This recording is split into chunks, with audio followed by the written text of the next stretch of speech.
High-profile testimony today at a landmark war crimes trial in Montreal.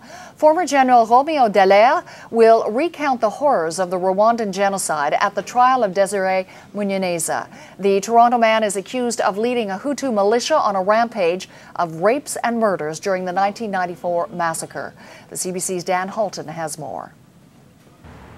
This will be the first time Romeo Dallaire testifies in a courtroom in Canada. The retired Canadian general who led the United Nations peacekeeping mission in Rwanda has never met the accused, Desire Munyaneza, but will give evidence as an expert witness on the Rwandan genocide to provide the broader context of what happened, helping the prosecution make its case against Munyaneza.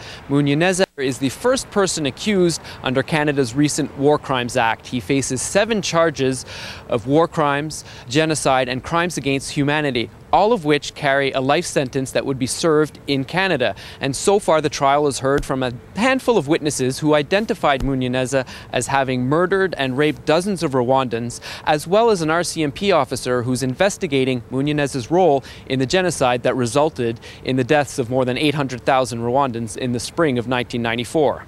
Dallaire has testified before the International Criminal Tribunal for Rwanda in 2004, and he admitted that reliving those painful memories took an emotional toll. He forgot some of the events during cross-examination, and people now are watching to see how Dallaire will react to being cross-examined this time.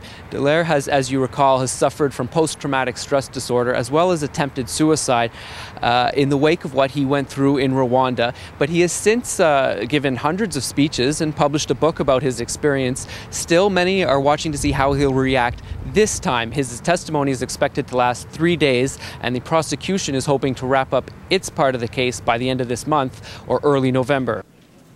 Dan Halton reporting in Montreal. Now we take you back to